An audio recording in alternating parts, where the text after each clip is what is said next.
여러분 오늘 본문에 제일 중요한 단어가 뭐라고 생각하십니까? 오늘 본문의 제일 중요한 단어.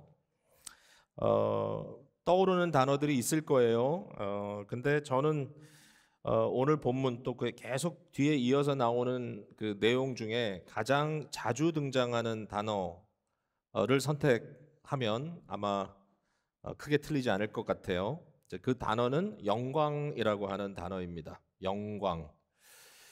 영광이라는 단어를 여러분이 듣고 또 머리에 떠올렸을 때 어떤 이미지인가요? 여러분 어떤 느낌인가요?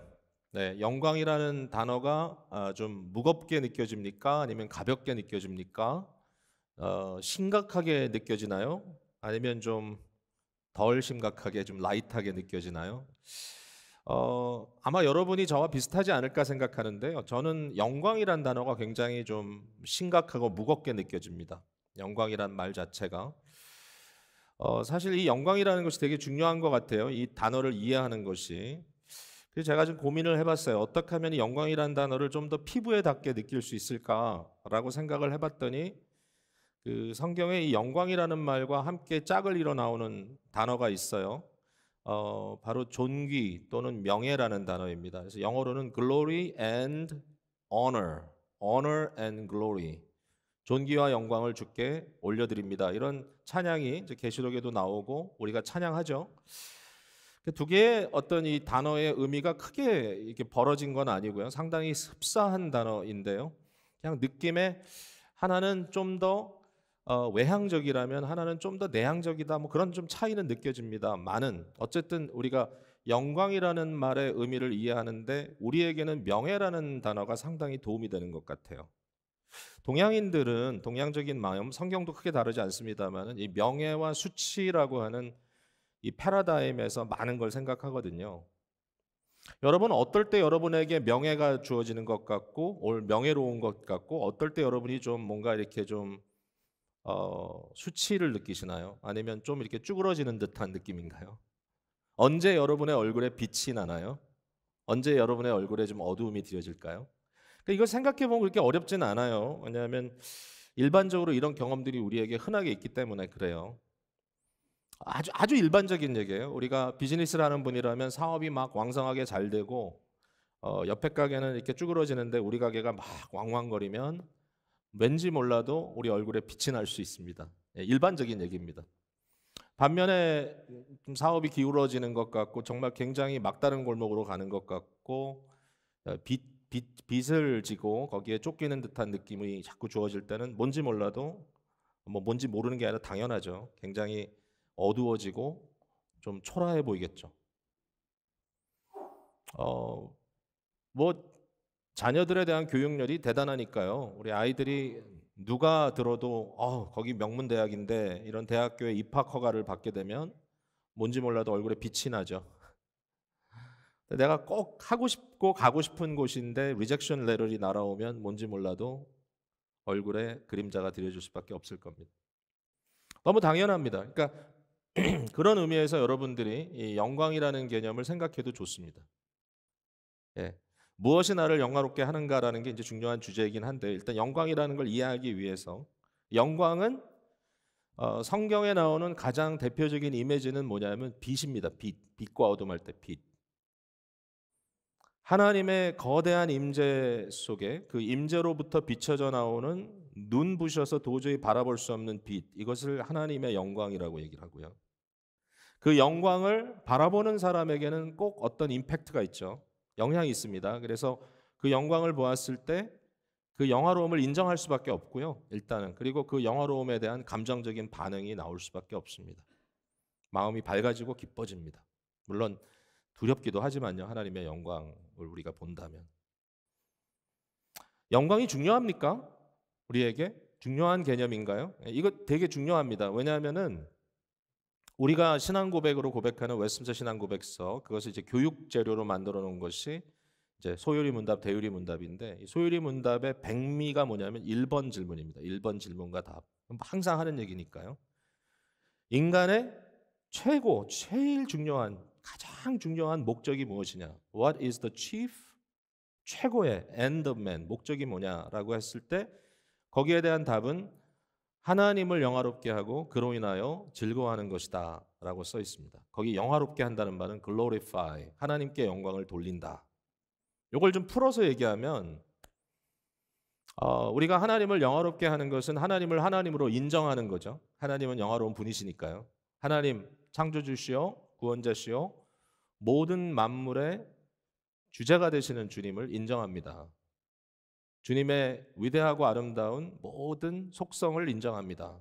그 예배하죠. 오늘 우리가 예배하는 겁니다. 하나님의 영광의 보좌 앞에 그 영광스러운 하나님의 그 빛, 그 영광을 우리가 믿음의 눈으로 바라보면서 그를 예배합니다. 우린 천상에 올라갔습니다, 지금. 그러니까 예배가 있고요. 또 하나는 뭐가 있을 수 있냐면은 예배적 삶이 있을 수 있습니다. 예배적 삶은 하나님의 이름을 명예롭게 해드리는 우리의 삶. 우리는 하나님의 백성이요, 하나님의 자녀이기 때문에 자녀가 잘하면, 자녀가 부모의 그 아름다운 어떤 부모로서의 그 선하고 그 좋은 모습들을 자녀가 비춰내면 부모들은 굉장히 명예로워집니다. 그죠? 그러니까 우리가 하나님을 명예롭게 그의 이름을 영광스럽게 하는 그러한 삶, 이걸 우리가 예배의 삶이라고 말할 수 있겠죠. 예배의 삶.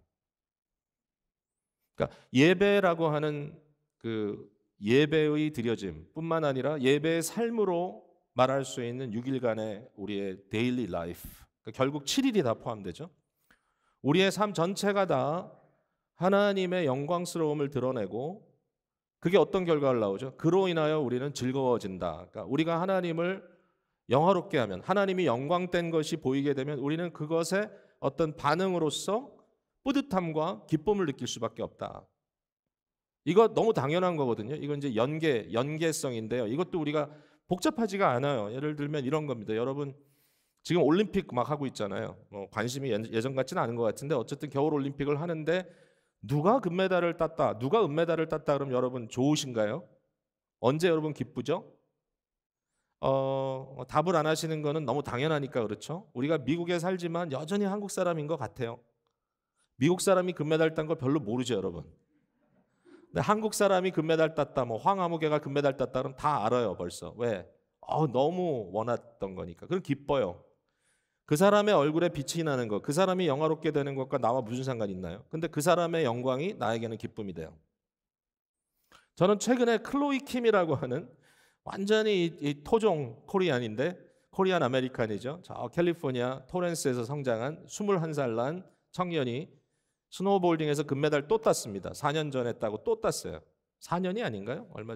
어쨌든 뭐 17살 했다고 21살에 또 굉장히 기가 막힌 거죠. 근데 그 모습을 보면서 굉장히 저도 기뻤습니다. 왜? 뭔가 거기에 연대성을 느끼거든요. 얘는 한국인인데 또 미국 사람이야. 대단해. 아주 그냥 우리 딸을 보는 것 같아. 우리 딸이 없지만 어쨌든 뭔가 이렇게 굉장히 연대감이. 그러면 당연히 기뻐지죠. 그 아이의 얼굴에 빛나는 영광을 나는 보면서 그냥 기뻐지죠. 여러분 그 이해하시죠? 이 연대성이 있다는 거.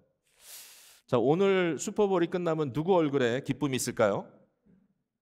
뭐 우리와 상관없는 일일 수도 있습니다만 어쨌든 여러분의 이 영광과 기쁨의 관계는 충분히 이해가 될 것 같아요. 자, 그러면 제가 이런 질문을 던져볼게요. 이게 그럼 거꾸로 될 수 있나요? 그러니까 하나님에 대한 영광이라는 건 우리가 얼마든지 얘기할 수 있는데 혹시 여러분 이런 생각해 보셨어요?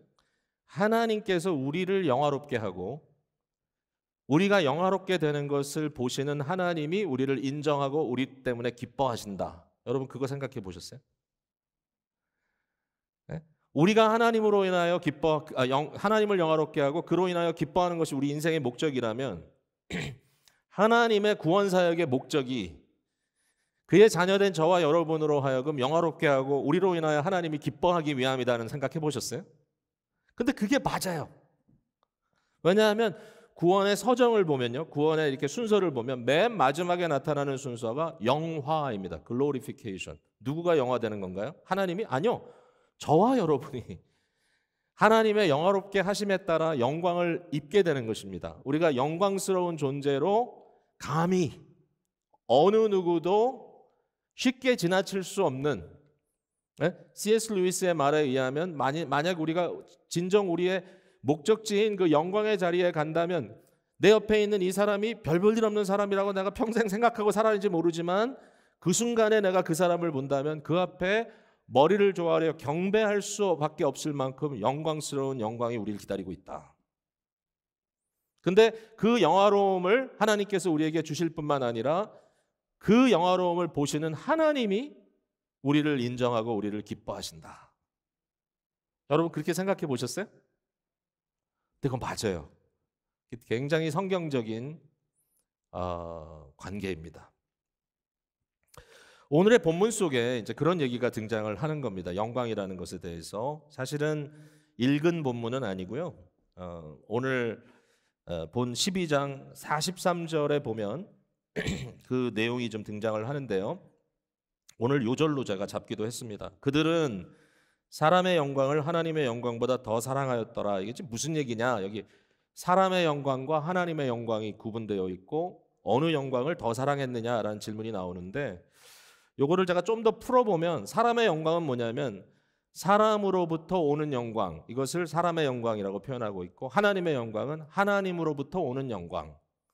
좀 전에 말한 것처럼 하나님이 나를 영광되게 하시는 일, 그러므로 그것으로 인하여 하나님이 기뻐하는 일을 하나님의 영광이라고 써 있고 사람이 나를 영화롭게 하고 사람이 나로 인하여 좋아하고 기뻐하는 일, 그러니까 사람들이 나를 인정하고 박수 쳐주는 일을 사람의 영광이라고 표현하고 있는 거예요. 그들이라 그랬습니다. 이 그들은 누구죠? 유대 관원들입니다. 이 사람들은 유대에 자기의 위치가 있는 사람들이죠. 상당한 그 지위를 가지고 그 시대의 권력을 누리던 사람들인데요. 이 사람들에게 어떤 일이 일어났습니까? 이들이 몇몇 사람들이 예수님의 행적을 눈여겨보기 시작했습니다. 그리고 예수님을 인정하기 시작합니다. 아, 이분이 예사로운 분이 아니구나. 이 상당한 이 유대의 지도자들은 구약에 능통한 사람들이어서 구약의 선지자들의 글들을 생각하면서 예수님이 그것들을 성취하고 계시는구나. 결국 예수님이 그리스도다, 예수님이 메시아다라고 하는 그 사실에 상당히 접근하는 그 마음이 거기에 끌려가는, 그러니까 예수님을 인정하는 그런 자리까지 가는 거예요. 이 믿음이 영그럽다고까지 해야 될지 모르겠지만 저들의 마음속에 그를 믿는 자가 많았다. 그러니까 이렇게 예수님을 인정하는 자들이 늘어났다. 아마 니고데모가 대표적인 인물일 거예요, 이 중에. 근데 이 사람들이 예수님에 대한 이와 같은 그들의 마음을 대놓고 알리지 못해요, 주위 사람에게. 나는 예수님을 이렇게 생각해. 왜? 이 세상에서 자기들이 누리고 있는 그 중요한 위치를 상실할까 봐. 그러니까 예수님을 나의 주님, 예수님이 나의 주인이야 라고 인정하는 순간에 자기와 함께 자기를 두르고 있는 그 사람들, 소위 말하는 인그룹이죠. 인그룹, 유대인의 지도자 계층. 여러분 굉장히 파워풀합니다. 내가 생각만 해도 참 저 사람들은 중요한 사람들이야 라고 생각이 되는데 그 중요하다고 생각하는 사람들이 나를 그 중에 한 사람으로 인정하고 나를 받아준단 말이죠. 내가 그 중요한 사람들 사이에 끼어서 나도 중요한 사람이 됐다라고 느끼는 순간 굉장히 파워풀하거든요.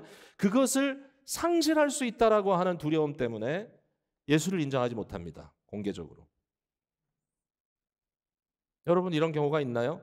그 상황을 보면서 요한이 뭐라고 평가하냐면 저들은 사람으로부터 오는 영광을, 사람으로부터 오는 인정받음을 하나님으로부터 오는 영광, 하나님으로부터 인정받는 것, 하나님으로부터 기뻐함을 입는 것보다 더 사랑했다. 여러분 당연히 우리들 마음에 무엇이 옳은가라고 생각할 수 있겠지만 이게 절대로 쉽지 않다는 것을 오늘 고민하게 될 것입니다. 과연 이 상황 속에서 우리는 어떻게 반응하고 있는가? 이것이 우리에게 적용됐을 때 과연 우리의 응답은 무엇일까라는 질문이 이제 필요하다는 것이죠. 사람의 영광은 너무나 현실적이고 당연합니다. 사람들이 나에게 박수 쳐주고 사람들이 나를 인정해 줄 때 나는 굉장히 행복합니다. 목회자도 마찬가지예요. 많은 사람들이 저를 잘했다 칭찬하면 그것만큼 기분 좋은 일이 없어요. 그런데 유일한 관객이 되시는, 소위 말하는 audience of one이죠. 가장 중요한, 나의 삶에 있어서 내가 누구에게도 인정받지 못한다 할지라도 그분이 나를 인정하는 것이 중요하지, 모두에게 인정받아도 그분이 나를 인정하지 않는다면 나의 인생은 실패다라고 말할 수밖에 없는 그 audience of one, 유일한 관객, 가장 중요한 관객이 되신 하나님의 평가, 하나님의 그 인정하심. 오늘 본문에 보면 우리가 읽었지만 예수님께서 하나님께 영광에 대한 고백을 하니까 하늘로부터 하나님의 영광에 대한 인정과 내가 이미 영광을 받았다라고 하는 선포가 들리는데 사람들은 이것을 천둥에 울렸다라고 얘기했습니다. 우리를 향하여 끊임없이 하늘로부터 천둥 소리가 들립니다. 끊임없이 하나님의 인정하는 소리가 들림에도 불구하고 그것은 당연하지 않고, 그것을 내가 사랑하고 그것을 사모하는 것은 뭔지 몰라도 어렵고, 사람들로부터 인정받는 것은 굉장히 쉽고 당연한 것입니다. 이게 우리의 현실이기 때문에, 그렇다면 어떻게 해야 될까? 예수 그리스도의 눈을 갖지 못한다면, 우리의 시야가 믿음의 시야가 되어 그리스도께서 보시는 것을 우리가 보지 못한다면 우린 절대로 하나님의 영광을 사람의 영광보다 사랑하는 사람이 될 수가 없을 것 같다라는 이 생각을 하게 됩니다. 여러분의 눈은 예수님의 눈을 닮아가고 있습니까? 여러분은 예수님의 눈으로 세상을 바라봅니까? 아니면 여전히 그거와는 전혀 상관없는 눈으로 세상을 보고 계십니까? 여러분은 무엇 때문에 마음의 뿌듯함과 얼굴의 영광의 빛을 누리십니까? 과연 무엇이 여러분에게 행복감을 줍니까?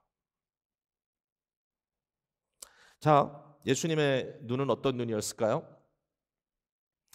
우선 본문을 쭉 훑어보면 예수님께서 참 재밌게도 사람의 영광을 듬뿍 받고 있다는 상황을 보게 됩니다. 예수님은 사람의 영광을 지금 듬뿍 받고 계세요. 사실은 소위 말하는 사람의 관심과 사람의 박수를 받고 계시다는 얘기죠. 12장 1절에 보면 6월절 엿새 전이라 그랬습니다. 그러니까 예수님께서 돌아가시기가 이제 진짜 며칠 남지 않았어요. 대반전이 일어날 겁니다. 그러나 이 상황에서는 예수님은 지금 어떤 상황, 어떤 일을 겪고 계시는가? 수많은 사람들이 예수님께 관심을 갖고 그를 따라다닙니다. 왜 그렇죠? 무엇보다도 예수님께서 죽었던 나사로를 살렸기 때문입니다. 자, 12장 11절에 보면 나사로 때문에 많은 유대인들이 가서 예수를 믿음이로라. 여기 믿음이라는 말은 구원에 이를 만한 진실된 믿음이라고 표현할 수 있을지 모르겠지만, 그러나 나사로가 죽었다가 살아났다는 이유로 말미암아 많은 유대인들이 예수님에 대한 관심을 갖기 시작했습니다. 이 상황 속에서 이 나사로의 누이가 되는 마리아가 잔치를 베풀고 그 잔치 도중에 너무너무 값진 향유를 예수님의 발에 부어드렸습니다. 그 향유의 값은 오늘날의 값어치로 계산하면 수십만 불이 될 수도 있습니다. 적어도 수만 불의 대가가 가격이 되는 이 향유를 예수님의 발에 아낌없이 부어드렸다. 그리고 이 여인의 이 너무나 귀중한 여인의 너무나 중요하고 소중한 그것인 그의 머리칼을, 그 긴 머리칼을 풀어서 그 머리칼로 예수님의 발을 향유와 함께 닦아내고 있습니다. 이 광경을 지켜본 사람들이 어땠을까요? 거기에 대해서 참 어이가 없네, 시기질투한 사람도 있었지만, 지금 주님은 어마어마한 어텐션과 어마어마한 사람들의 이 박수를 받고 계시다라는 사실이죠. 12장 12절 이후에 큰 무리가 예수님을 맞이합니다. 그 이튿날입니다. 예수께서 예루살렘에 오신다는 소식을 듣고 종려나무 가지를 잘라서 가지고 나갔습니다. 그들이 종려나무 가지를 흔들며 예수님을 맞이합니다. 호산나 찬송하리로다. 호산나라는 말은 이제 구원하소서, 이제 구원하소서 이 말이거든요. 히브리어로 Now save us. 예수님을 구원자로 인정하고 그 다음에 뭐라고 하죠? 주의 이름으로 오시는 이 곧 이스라엘의 왕이시여 라고 그를 왕으로 맞아들입니다. 당신이 드디어 우리를 다스리시고 당신이 드디어 민족 이스라엘을 구원해내십시오. 이제 당신은 예루살렘에 들어오셨으니 저기 이 로마의 총독 빌라도를 몰아내고 우리의 자존심을 회복시켜 주시고 우리가 하나님의 선택한 백성임을 증명시켜 주십시오. 이제는 당신이 우리를 다스려 달라고 백성들이 박수를 치고 백성들이 환호합니다. 이 큰 무리를 보면서 어떤 반응이 있죠? 19절에 보니까 바리새인들이 서로 말하되, 바리새인 누굽니까? 지금 예수님을 죽이려고 하는 자들입니다. 볼지어다 너희 하는 일이 쓸데없다. 너희들 아무리 예수를 핍박해도 소용이 없다. 들불이 번지듯이 예수님 무브멘트가, 예수님 운동이 온 세상을 뒤덮고 있다. 보라, 온 세상이 그를 따르는도다. 이제 너희가 하는 것은 그저 호수에 물 틀어놓고 불을 끄려고 하는 정도밖에 안 된다. 이제 도저히 예수의 이 운동을 끊을 수가 없다. 여기까지 인정을 한 거예요. 대단하죠? 대세가 됐습니다, 예수님이. 뿐만 아니라 오늘 본문, 우리가 읽었던 본문에 명절에 예배하러 올라온 사람 중에 헬라인들이 있었는데, 이 헬라인들이 예수님을 보고 싶어 합니다. 헬라인들이 예수님을 보고 싶다는 말은, 헬라인은 지혜자들의 이제 상징으로 뭔가 지혜를 추구하며, 저들은 다신을 믿는 것이 아니라 유일신 창조주 하나님을 믿는 자로서 예수님의 지혜를 듣고 싶은 겁니다. 여러분, 이것은 그냥 갑자기 등장하는 이 내용이 아니고요. 구약의 솔로몬 사건을 완성시키는, 솔로몬의 사건을 성취시키는 장면입니다. 솔로몬의 지혜를 듣기 위하여 땅끝에서부터 그를 찾아왔던 수많은 귀인들이 있었습니다. 이러한 사람들이 솔로몬의 지혜의 말을 듣고 그 앞에서 감탄을 할 수밖에 없었죠. 예수 그리스도에게 와서 주여, 주의 말씀을 조금이나마 듣게 해주십시오. 주의 지혜의 말씀을 우리가 조금이라도 직접 듣게 해주십시오라고 찾아온 그들 앞에서 우리 예수님께서 뭐라고 이야기하십니까? 23절에 예수께서 대답하여 이르시되 인자가 영광을 얻을 때가 왔도다. 인자가 영광을 얻을 때가 왔도다. 예수님께서 이 말씀을 하셨을 때 옆에 있었던 제자들이 뭐라고 했겠습니까? 맞습니다, 주님. 드디어 때가 됐습니다. 이제야 예수님께서 출사표를 던지실려나 보다. 이제야 예수님이 대선 출마를 결심하셨나 보다. 이제야 예수님께서 드디어 하셔야 될 그 일을 하기로 작정하셨나 보다. 할렐루야, 아멘이죠. 왜? 예수님께서 왕으로 세움받을 때 제자들의 마음속에는 그의 오른편, 그의 왼편을 탐하고 있었으니까요. 드디어 주님께서 영광으로 임하시는구나. 여러분, 만약에 이때 예수님께서 이와 같은 사람의 영광을 취하기로 작정하셨다면 취하실 수 있었을까요? 예수님이 그것을 하실 수 있었을까요? 당연합니다. 답은 예스입니다. 예수님께서 빌라도 앞에서 그렇게 얘기했죠. 만약에 나의 나라가 이 땅에 속한 것이었다면 내가 지금 천군 천사를 불러서라도 너를 당장 제압시킬 거야. 아주 빌라도가 벌벌 떨었습니다. 사실은 속으로부터. 그 말의 의미가 뭔지를 잘 이해는 못했지만 이 사람 도대체 누구야? 천군 천사를 동원해서라도 이 사람들의 영광을 얼마든지 차지할 수 있었던 주님, 마귀가 예수님을 시험할 때 돌로 떡을 만들어 먹어라, 저 성전 꼭대기에서 뛰어내려 봐라, 너의 발뒤꿈치가 땅에 닿지 않도록 천사들이 너를 받들 것이다. 사람들이 그 모습을 보고 얼마나 너를 칭송하겠느냐. 내게 꾸벅 절만해라. 이 모든 세상의 영광을 내게 주겠다. 이 세 번째 절하라는 거는 뻥이에요. 감히 무슨 마귀가 무슨 권한이 있다고 하나님의 메시아 되신, 하나님의 아들 되신 그리스도의 경배를 받겠다고요? 말이 안 돼요. 그는 거짓의 아비예요. 그럼에도 불구하고 예수 그리스도가 마음을 먹으면 이 온 세상의 영광을 차지할 수 있느냐라는 질문에 대해서는 답은 예스입니다. 예수님은 돌로 떡을 만드실 수 있고요. 예수님은 성전 꼭대기에서 뛰어내려서 수많은 사람들의 마음을 사로잡을 수 있고요. 예수님은 마음만 먹으면 온 세상을 한 손에 쥘 수 있어요. 사람들의 영광을 충분히 넉넉히 받으실 수 있어요. 그렇게 하셨다면 어떻게 되셨을까요? 가지셨겠죠. 단 우리는 구원받지 못했을 겁니다. 죄에 대한 속죄라는 것은 없었을 것입니다. 예수님은 다른 생각을 하셨던 것이죠. 자, 언뜻 보면 예수님은 사람들의 영광을 받고 있는 것 같고 그 말씀을 하시고 계시는 것 같지만 아니라고 하는 이 대반전이 오늘 본문 안에 나옵니다. 24절에 내가 진실로 진실로 너에게 이르노니 한 알의 밀이 땅에 떨어져 죽지 아니하면 한 알 그대로 있고 죽으면 많은 열매를 맺느니라.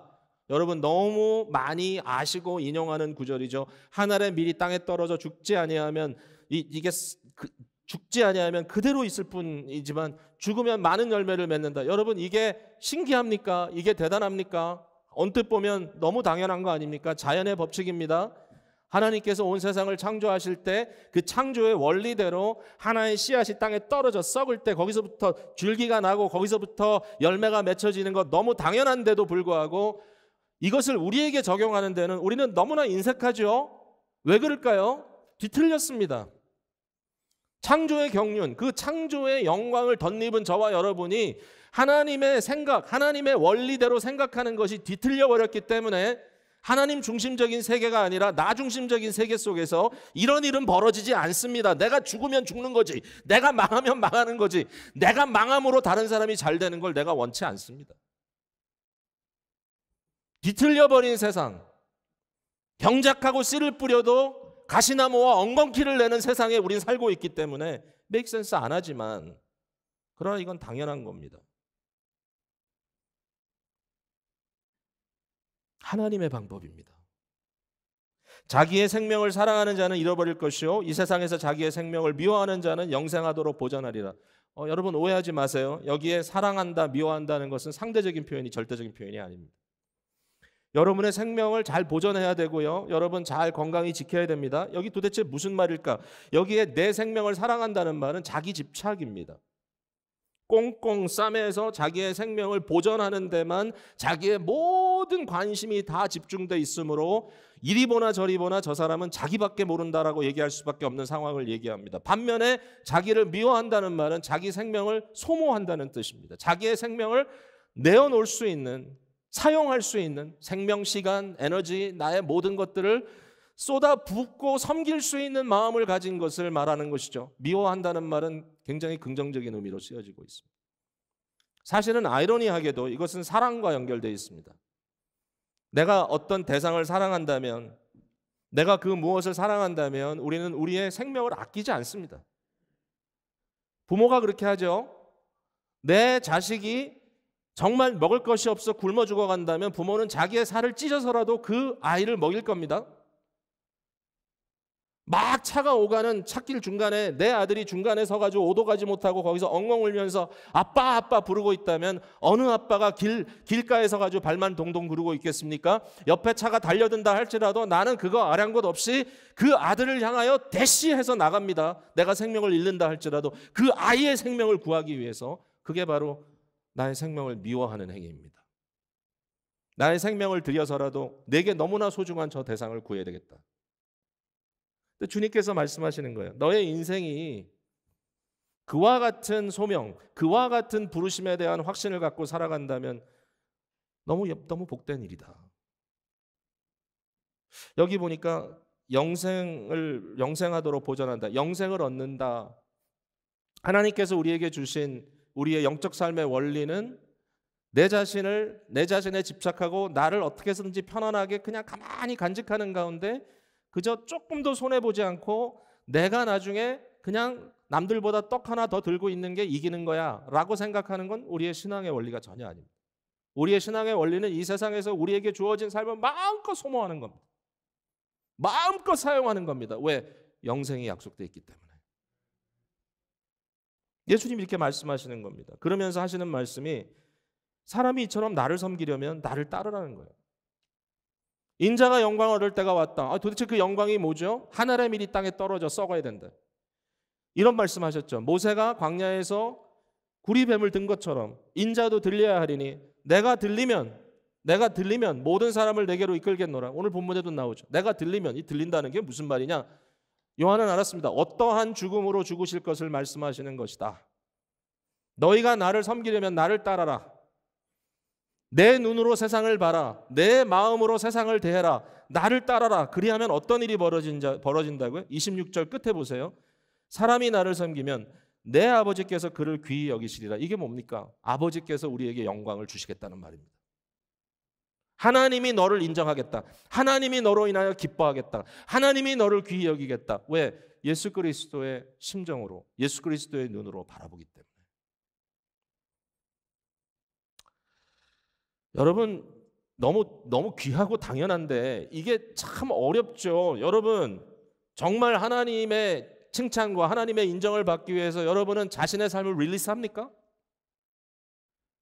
여러분 여전히 세상에서 사람들에게 인정받는 소위 성공한 자로서 여러분의 자신을 증명하려고 하고 있지 않나요? 심지어는 교회라고 하는 이 교회의 현실 속에서도 결국은 세상에서 잘 나가는 사람이 인정받는다라고 여러분 굳게 믿고 있지 않습니까? 그래서 그렇지 않으면 초라해지죠. 교회라고 하는 공동체 안에서도 하나님의 그 audience of one이 나에게 천둥 같은 소리로 무슨 말씀을 하시는가에는 귀가 기울여지지 않고 사람들이 나에게 박수를 치는가에 관심이 있어서 그렇게 하지 못할 때는 여전히 나는 초라한 인간으로 구원의 기쁨과 구원의 확신조차도 흔들리고 있는 존재가 아닌가. 이건 너무 비참한 일이죠. 그 자체가. 그래서는 안 되는데. 근데 어렵다는 것이죠. 어렵다.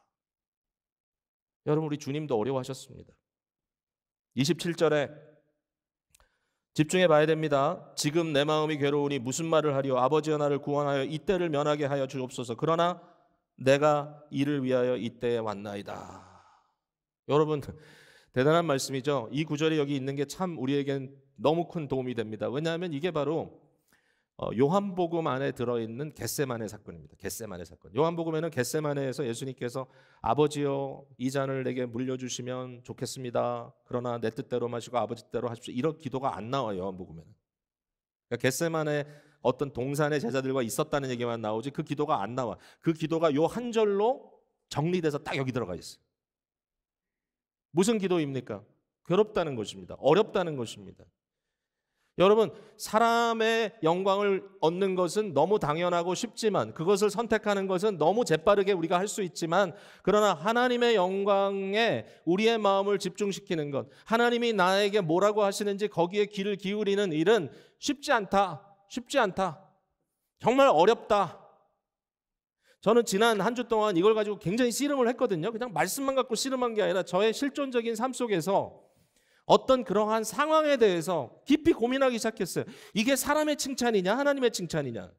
이게 하나님이 기뻐하신 일이냐 사람이 기뻐하는 일이냐. 혹시 사람들끼리 모여서 심지어는 그것이 뭐 교회라고 하는 어떤 교계라고 하는 뭐 어떤 대단한 일을 한다고 하는 신앙적인 타이틀을 붙였다 할지라도 과연 이것은 사람들을 위한 사람들이 칭찬받는 일이냐 아니면 하나님이 정말 기뻐하시는 하나님의 일이냐. 굉장히 고민되는 일이 있었습니다. 마음속에.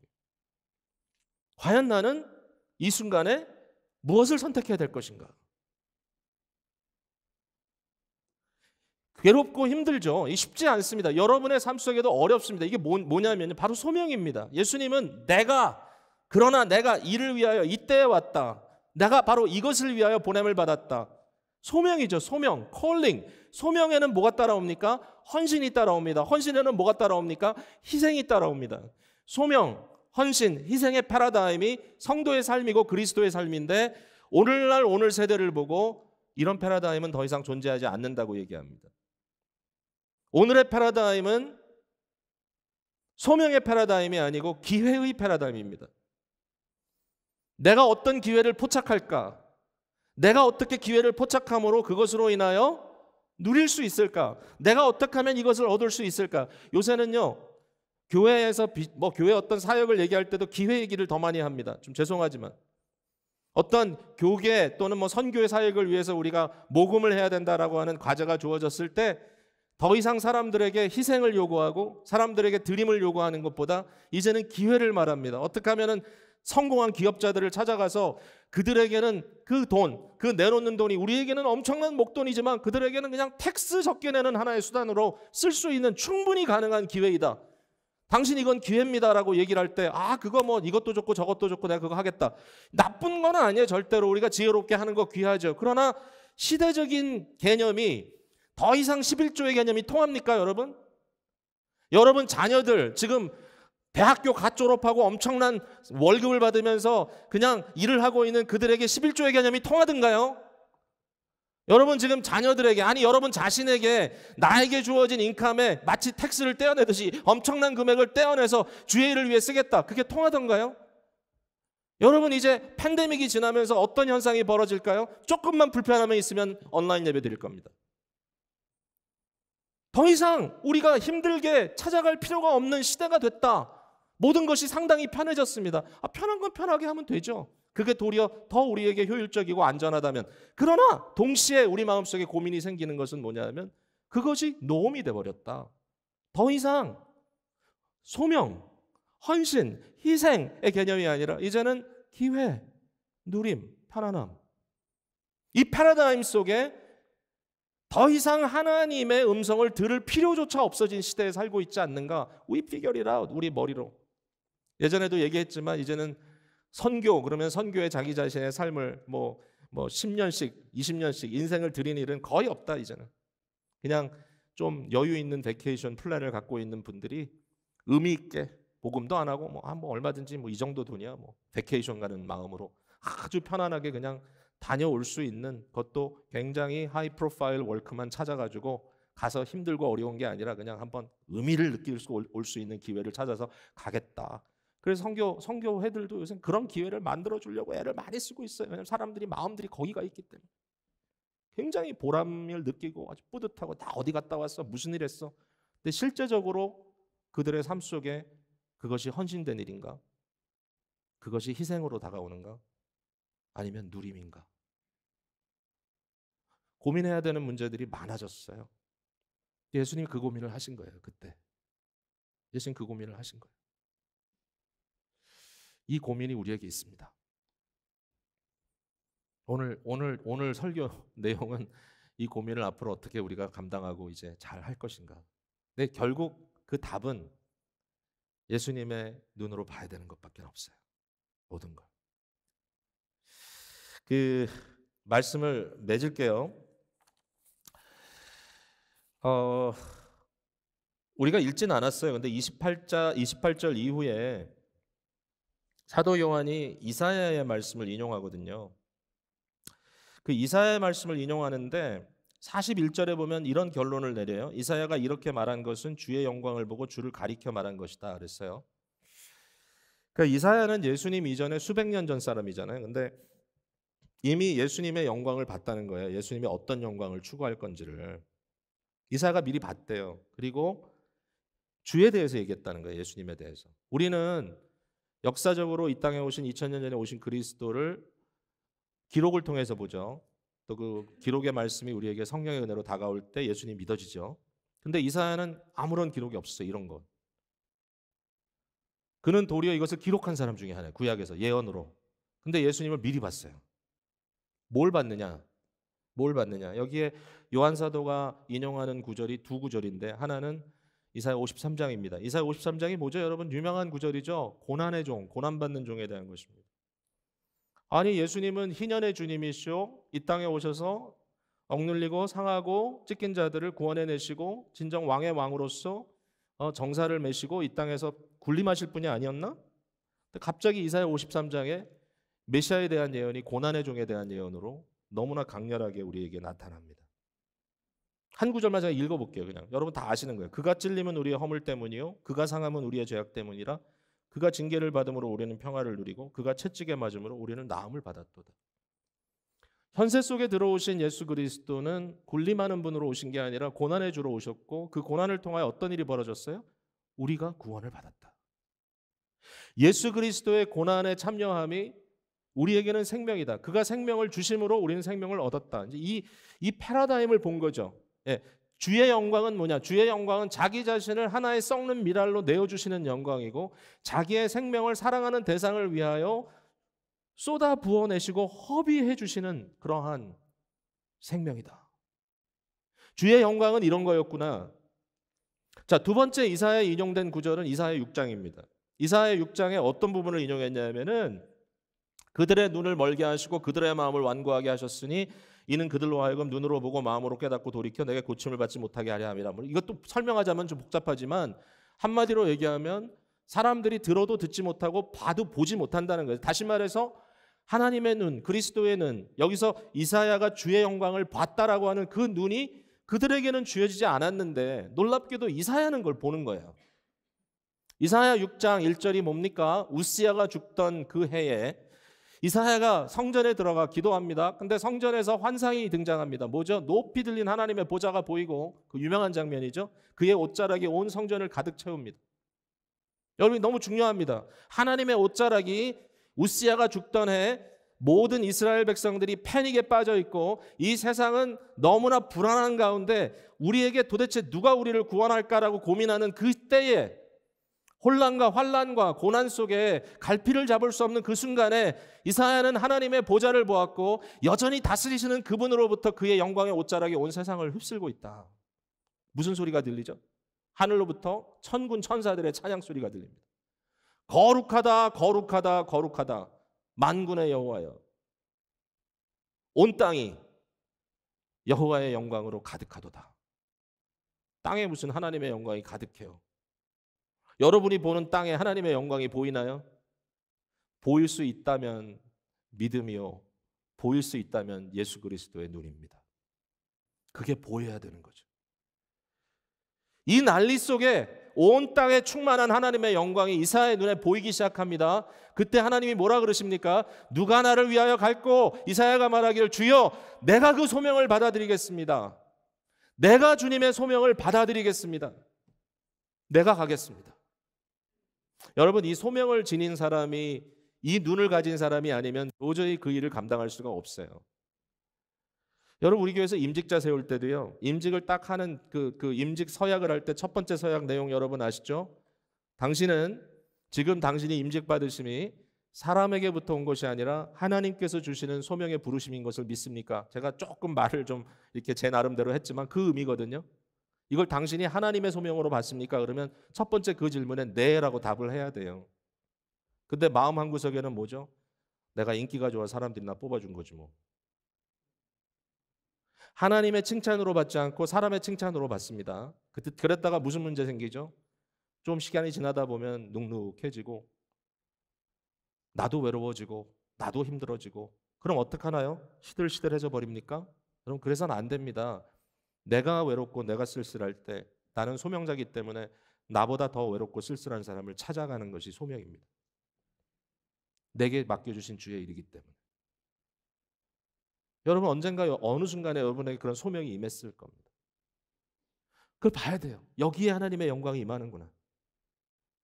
어떤 경우에는 뭐 계속 제가 반복해서 얘기하는 것밖에 없어요. 여러분 각자에게 적용을 해야 되는데 여러분 알아서 적용해야 돼요. 근데 정말 힘들고 어려운 결혼 생활을 유지하는 것일 수도 있어요. 전 이해해요. 그럴 수 있다. 왜 이해하는지는 물어보지 마세요, 저한테. 사실 오늘 오전에도 교회 나오면서 우리 아내가 그런 얘기를 했어요. 참고 견딤에 대한 이야기. 우리 아들 결혼식에 대해서 앞으로 결혼할 일에 대해서 좀 고민을 하다가 뭐 별 얘기를 다 이제 막 하고 있는데 참 둘이 잘 맞을까? 힘들다. 그러나 그런 거잖아요. 이 결혼이라는 것은 익스클루시브, 유일한 한 사람과 커밋멘트, 거기에 대한 헌신과 거기에 대한 참음과 희생이 따라오는 것, 그게 사랑이잖아요. 진정한 사랑, 그게 결혼이잖아요. 내게 맡겨준 자녀들이 너무 어려울 수 있어요. 오늘 한 교회 성도가 저한테 어떠냐 그랬더니 뭐 좀 어렵습니다. 뭐가 어려운가요? 우리 아들이 참 힘드네요. 자세한 얘기는 제가 하진 않을게요. 근데 그 얘기를 그냥 다 열어놓고 얘기합니다. 12학년인데 앞이 안 보인다. 에이, 이게 뭐야? 근데 그 아버지에게 안타깝지만 하나님께 칭찬받는 길은 그 아들을 붙들고 우는 것밖에 없습니다. 사람들은 실패했다 그러겠죠. 도대체 넌 뭐 하는 거야? 근데 그거에 귀를 기울이면 우리가 신앙인으로 살 수가 없어요. 신앙인으로 산다는 것은 하나님의 마음을 조금이나마 접근해 가는 거예요. 뭐든지 상관이 없어요. 여러분에게 주신 소명. 절대로 이것을 그냥 세상 사람들이 다 뭐 이거 누가 알아줘. 빛도 없고 영광도 없고 뭐 광도 안 나고 이게 도대체 뭐야? 하나님께서 어떻게 생각하십니까? 여러분의 삶은 하나님 앞에 어떤 삶입니까? 하나님이 인정합니까? 하나님이 기뻐하십니까? 그 질문을 하지 못한다면 예수 그리스도의 눈을 소유했다고 말할 수 없을 것 같아요. 제가 여러분 책망하고 싶지 않습니다. 여러분 잘하고 계십니다.